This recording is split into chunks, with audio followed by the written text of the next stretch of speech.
Terima kasih atas kesempatan yang diberikan kepada saya.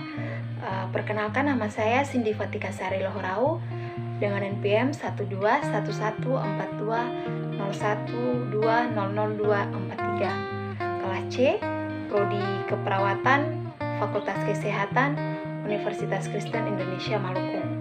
Di sini saya akan membahas mengenai pelayanan dan kolaborasi interdisiplin dalam kesehatan dan keperawatan jiwa.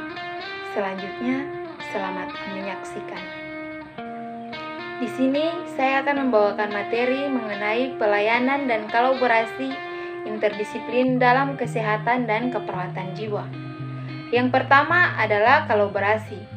Jadi, kolaborasi adalah proses di mana dokter dan perawat merencanakan praktek bersama sebagai kolega, bekerja saling ketergantungan dalam batasan-batasan lingkup praktek, menghargai terhadap setiap orang yang berkontribusi untuk memberikan pelayanan keperawatan kepada individu, keluarga, dan masyarakat.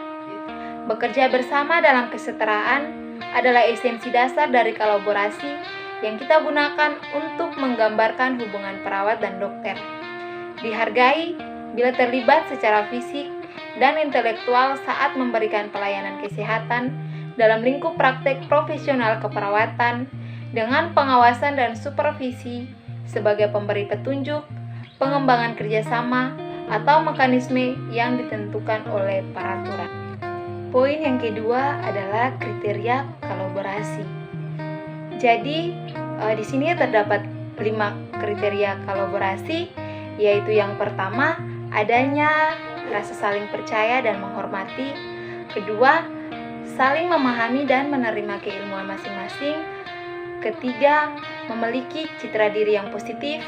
Keempat, memiliki kematangan profesional yang setara atau yang sama timbul dari pendidikan dan pengalaman. Dan yang kelima, mengakui sebagai mitra kerja, bukan bawahan, dan keinginan untuk bernegosiasi. Memiliki perasaan saling tergantung atau interdependensi untuk bekerja sama dan bekerja sama. Dan poin yang ketiga yaitu interdisiplin.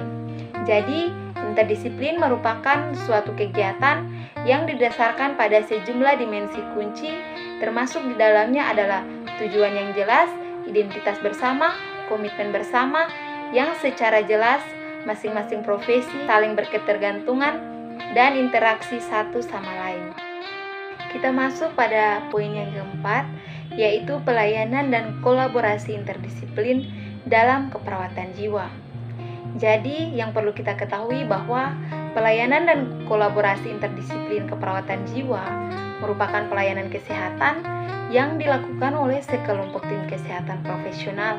Di dalamnya ada perawat, dokter, tim kesehatan lainnya, maupun pasien dan keluarga pasien yang sakit jiwa, yang mempunyai hubungan yang jelas dengan tujuan menentukan diagnosa, tindakan-tindakan medis, dorongan moral, dan kepedulian khususnya kepada pasien sakit jiwa. Tim keperawatan akan sukses jika seluruh anggotanya menjadi perawat yang baik. Perawat yang baik dapat bekerja sesuai yang pertama yaitu harapan dan kebutuhan klien, yang kedua standar praktek, dan yang ketiga standar kerja. Dan perawat yang baik dapat melakukan pelayanan secara bermutu.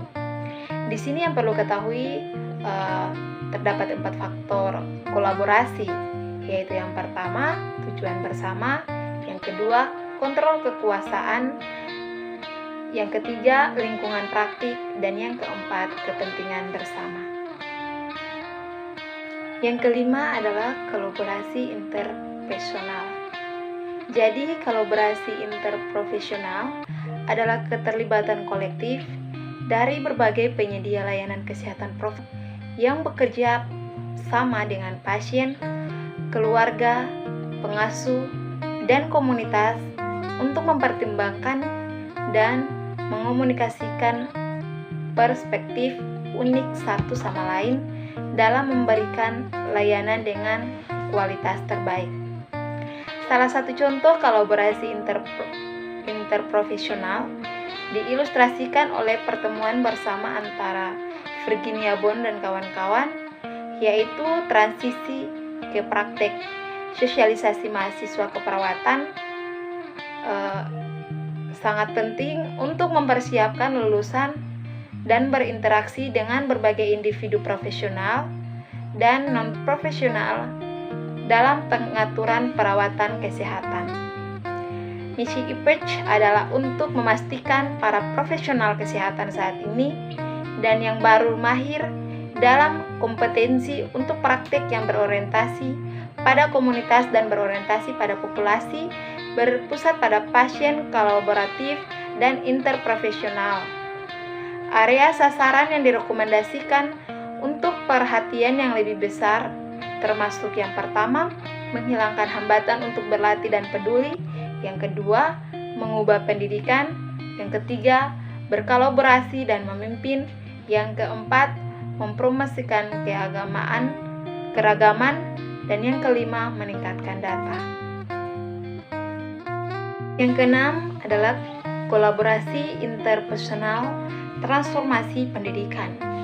Mendorong pembelajaran seumur hidup dan memperoleh tingkat pendidikan yang lebih tinggi merupakan rekomendasi penting untuk masa depan pelayanan keperawatan. Program residensi ini perawat dirancang untuk membangun pendidikan sarjana muda. Tujuan umumnya program residensi yaitu meliputi yang pertama, kurangi kesalahan pengobatan, yang kedua, minimalkan turnover dan kelelahan akibat stres, yang ketiga, kemudahan penyesuaian ke dalam praktik klinis, yang keempat, meningkatkan kepuasan kerja, dan yang kelima, meningkatkan kepercayaan diri perawat. Poin yang ketujuh yaitu elemen kunci kolaborasi dalam interdisiplin tim.